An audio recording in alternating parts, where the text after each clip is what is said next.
बंटना किससे है, किससे बांटा जा रहा है, बांटा किससे जा रहा है? मैं वही तो पूछ रहा हूँ, बांटा किससे? जवाब दूंगा। डर किस चीज का है, डर किस चीज, कौन हमको बांट रहा है? बांट तो हम नहीं रहे ना, वो बांट रहा है। बटोगे तो कटोगे, अरे हम मतलब बटे हुए हैं। नमस्कार, आप देख रहे हैं DS4 और मैं हूं आपके साथ विनायक कुमार। लगातार उत्तर प्रदेश के मुख्यमंत्री योगी आदित्यनाथ का बयान वायरल है और साफ तौर पर महाराष्ट्र में इसका पुरजोर विरोध हो रहा है।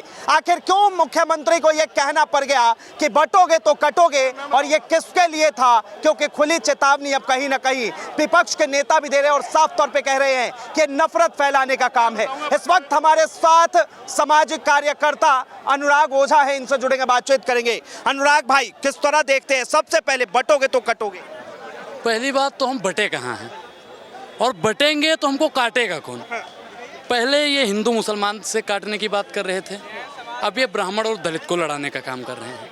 उत्तर प्रदेश के सिंहासन पर विराजमान श्री श्री श्री श्री श्री श्री श्री श्री श्री श्री श्री श्री श्री श्री श्री श्री श्री श्री परम पूजनीय योगी आदित्यनाथ। कितने श्री लगा दिए आपने? अनलिमिटेड श्री। अभी तक तो श्री श्री 108 और 1008 ही हो। नहीं, ये श्री श्री में ही श्री हैं। योगी आदित्यनाथ जी बैठे हैं, जो हमेशा अपने नफरती अल्फाज से जाने जाते हैं। हमारे उत्तर प्रदेश में ही बरेली है, इतना तो बरेली में झुमका नहीं गिरा जितना योगी आदित्यनाथ जी के चुनाव के दरमियान में अल्फाज गिरते हैं। तो सेफ रहोगे। अब आप बताइए कि महाराष्ट्र बाबा सिद्दीकी CPM के, इन्हीं के पार्टी के नेता, ये उनको सेफ नहीं कर पाए। शाहरुख खान, उनको भी लगातार धमकियां मिल रही हैं, उनको ये सेफ नहीं कर रहे हैं। ये सलमान खान को सेफ नहीं कर रहे हैं और क्या कहते हैं कि एक रहोगे तो सेफ रहोगे। अरे हम तो एक हैं ही, न तेरा है न मेरा है, ये हिंदुस्तान सबका है। नहीं समझी गई बातें तो फिर नुकसान सबका है। जो इसमें मिल गई नदियाँ उसे भुलाया नहीं जाता, महासागर बनाने में मगर एहसान सबका है। लेकिन आखिर जरूरत क्या पड़ रही है? आखिर ये शब्द, ये बयान, इस तरह की बयानबाजी भारत के अंदर क्यों? इस चीज की जरूरत क्यों है? जब से उत्तर प्रदेश हारे हैं बाबा श्री श्री श्री श्री श्री श्री श्री श्री श्री श्री श्री श्री योगी आदित्यनाथ जी, तब से जब से वो करवट लेते हैं तब उनको यही बात याद आती है, यूपी हार गए। इधर करवट लेते हैं तो कहते हैं अयोध्या हार गए, फिर उधर करवट लेते हैं कहते हैं सुल्तानपुर हार गए, फिर करवट लेते हैं कहते हैं प्रयागराज हार गए।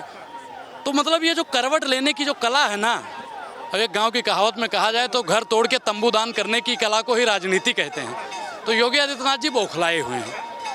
और एक और सेफ की बात जो प्रधानमंत्री मोदी जी ने कही, 5 लोगों का नाम तो आप जानते होंगे। पहला नरेंद्र मोदी, दूसरा अडानी, अडानी को तो जानते हैं ना, और सेबी की जो प्रमुख है, क्या नाम है उनका, कौन सा भुज नाम है, माधवी भुज, अजीत डोभाल और अमित शाह।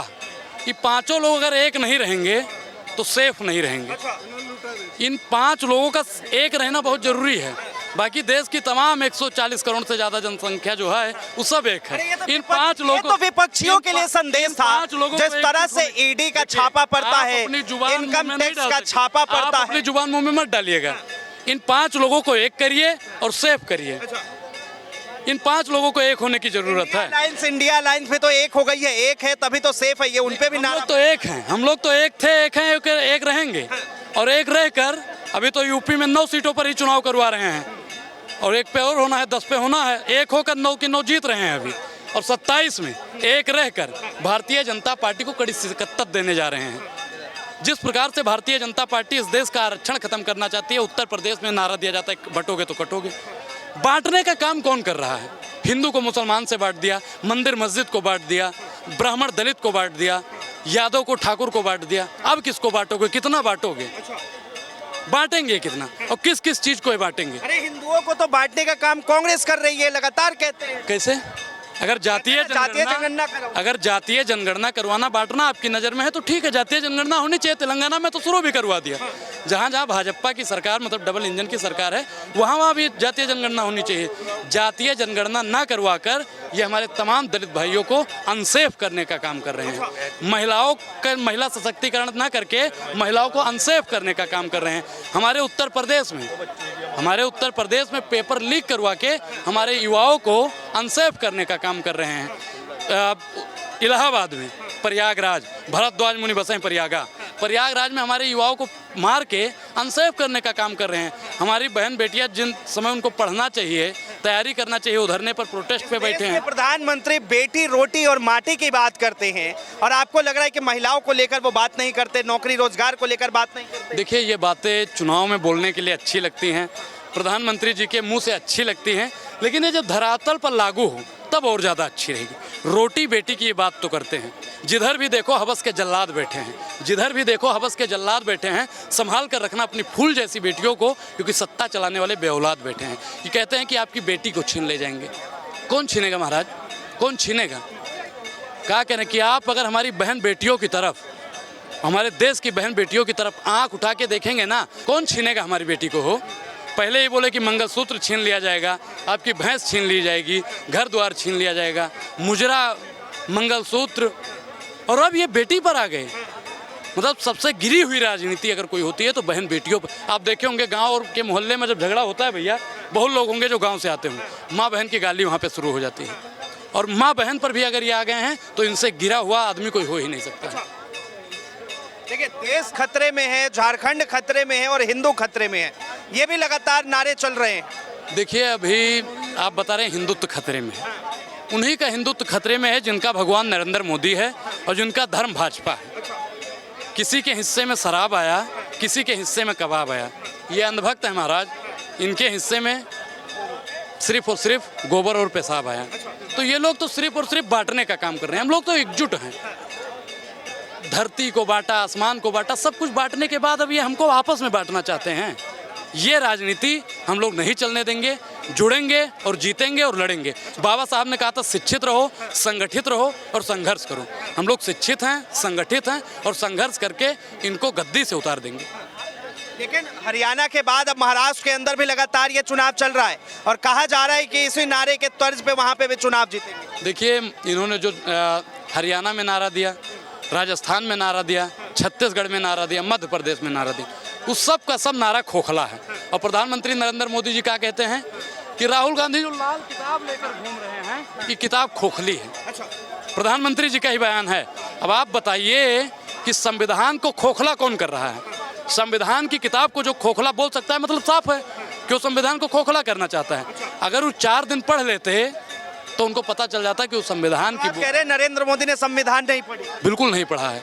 अगर वो पढ़ लेते तो उस पवित्र बुक को खोखला कहने का काम नहीं लगता आपको कि प्रधानमंत्री वो इस देश के हैं जो संविधान की शपथ लेते हैं, उन्होंने संविधान की किताब नहीं पढ़ी, एक पंक्तियां नहीं? नरेंद्र मोदी जी से मेरा एक प्रश्न है, टैग जरूर कीजिएगा, संविधान में कितने अनुच्छेद हैं? ये प्रधानमंत्री से आप सवाल कर रहे हैं? सवाल है। और संशोधन होके अब कितना हो गया है? तीसरी बार प्रधानमंत्री बने और आप कह रहे हैं कि उन्हें संविधान नहीं पता, संविधान के अनुच्छेद नहीं पता। देखिए, अगर बैसाखी हटा ली जाए तो वो आदमी गिर जाएगा। अपाहिज आदमी का सिर्फ सहारा है बैसाखी, और बैसाखी अगर छीन लिया जाए तो वो आदमी गिर जाएगा। लेकिन नीतीश कुमार का बयान आप नहीं सुन रहे हैं कि अब हम पलटी नहीं मारेंगे, 1-2 बार हम मार लिए लेकिन अब नहीं मारेंगे। ये सब सुनने, चाचा ने तो कहा था मर जाना कबूल है, लेकिन उनके साथ जाना कबूल नहीं है। बोला था ना, चले गए ना उनके साथ। अमित शाह जी ने क्या कहा था कि सारे दरवाजे इनके लिए बंद हो गए हैं, और जैसे ही चाचा ने फोन घुमाया सारे दरवाजे खुल गए। तो इनकी सिर्फ राजनीति है। चाचा पलटी मार सकते हैं कभी भी कहीं भी। मतलब आप कह रहे हैं कि ये में जरूरी है, रहना चाहिए। किसी एक तख्त पे बैठना किसी का वो नहीं है।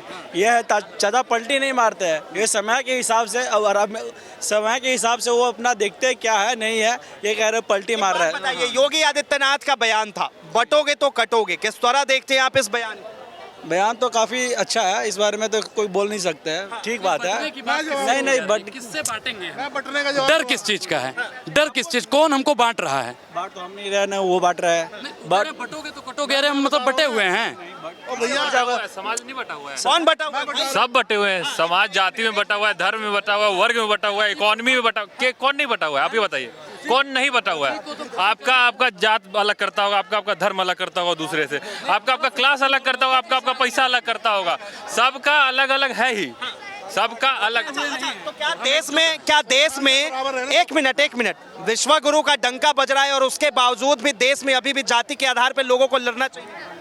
लड़ने की बात नहीं, हक की बात होती है। वो लड़ने की बात नहीं होती, वो हक की बात होती है। आप अपने हक की बात करेंगे तो लड़ने की बात नहीं आएगी। वो कोई नेता अगर आपको जाति और धर्म में बांटने की बात करता है, उस चीज का आप समर्थन करते हैं? कौन बांटने की करता है? सब जाति, सब नेता अपने अपने धर्म, जो जात है उसको ऊपर उठाने की कोशिश करता है, अपने जात से लोगों को आगे बढ़ाने की। बड़ा नेता मेरे टाइटल का पीछे हो, कोई नहीं चाहता। अगर आप यादव है तो आप चाहेंगे एक बड़ा नेता हमारा यादव आगे हो, हम है कुर्मी, हम चाहेंगे हमारा नेता आगे हो। सब चाहता है। जाति ये मैटर नहीं है, जाति का मैटर नहीं है, ये धर्म की बात है। वो दोनों जाति और धर्म को मिक्स मत करो आप, वो अलग है। आप बताओ, जब महात्मा गांधी के पास बात हुई थी कि सबको समान, एक सवाल ले रहा हूँ, आखिर डर किससे है? और दूसरा सवाल ये है कि आप कह रहे हैं जाति अलग है, धर्म अलग है, बहुत अच्छी बात कही। अब एक बात बताइए, एक धर्म के अंदर 20 जातियां हैं, तो वो 20 जातियां मिलाकर एक धर्म बनता है। ठीक उसी तरह से दूसरे धर्म के अंदर अगर 20 जातियां हैं, तो वो 20 जातियां मिलाकर एक धर्म बनती है। तो दो जातियों को मिलाकर जो है धर्म बनता है। तो आखिर यहाँ पर खतरा किससे है, यही तो आपको खतरा है? नहीं, हमको कोई खतरा नहीं है। खतरा किसी को भी नहीं इस देश में किसी से आपको नहीं। जब तक आप गलत नहीं है, जब तक आप चोरी नहीं कर रहे, तो आपको नहीं डरना चाहिए ना कि आपको। ये सवाल आपको नसूरुद्दीन शाह से करना चाहिए था। देश में उनको खतरा था, जहाँ से उन्होंने करोड़ों रुपए कमा के अपनी तिजोरियां भर ली, उनको देश में खतरा था। नसूरुद्दीन शाह को खतरा था उनको। ये सवाल उनसे आप करते जा रहे बेटा। आम जनता को क्या खतरा है? कोई खतरा नहीं है हमें। हम यहाँ डेमोक्रेसी है, संविधान है, नियम है, कानून है, हम लोग चल रहे हैं। जब हमने कुछ गलत नहीं किया तो हमारे साथ गलत कौन करेगा? लेकिन आज एक बयान चल रहा है, बटोगे तो कटोगे। नहीं, बटो दे कटो क्या बोला गया? बटो मतलब सबको नहीं कहा गया। हिंदू मुस्लिम जात में मत बटो, धर्म में मत बटो। अगर एक साथ रहोगे तो कोई विदेशी तुम पर कब्जा नहीं कर पाएगा, जैसे आज चल रहा वो कहा गया है। लेकिन लोगों ने इसको प्रस्तुत किया गलत तरीके से, क्योंकि कहने वाला हिंदू था, इसलिए कह रहे हैं कि प्रस्तुत गलत तरीके से किया गया है। लेकिन ये बयान कुछ अलग ही दर्शाता है। बोलते हैं वो ऐसे इनका ये खुल्लम खुल्ला नहीं कह सकते हैं कि बटोगे तो कटोगे। इनका जो भावार्थ था, जो इनका भावार्थ था, वो स्पष्ट हो रहा है। आता हूँ, आपके पास भी आता हूँ। एक मिनट। आपने बोला बटोगे तो कटोगे, इसका जवाब खड़गे जी को खुद योगी आदित्यनाथ जी ने दिया है ना। बटोगे तो कटोगे, इसका योगी आप अपनी बात बटना किससे है, किससे बांटा जा रहा है, बांटा किससे जा रहा है? यही जवाब मैं वही तो पूछ रहा हूँ, बांटा किससे? मैं जवाब दूंगा। देखो, देश के जितने बेरोजगार हैं, इकट्ठे रहना ये सरकार रोजगार नहीं देगी, लठ मारेगी। जितने भी महंगाई बढ़ रही है, एक रहना इस सरकार के खिलाफ। ये सरकार जो है, अरे मैं कह रहा हूँ महंगाई के खिलाफ एक रहना। भाई साहब, एक मिनट, एक सवाल लेते जाइए। एक मिनट, ओ भाई, ओ भैया, एक मिनट इधर आओ।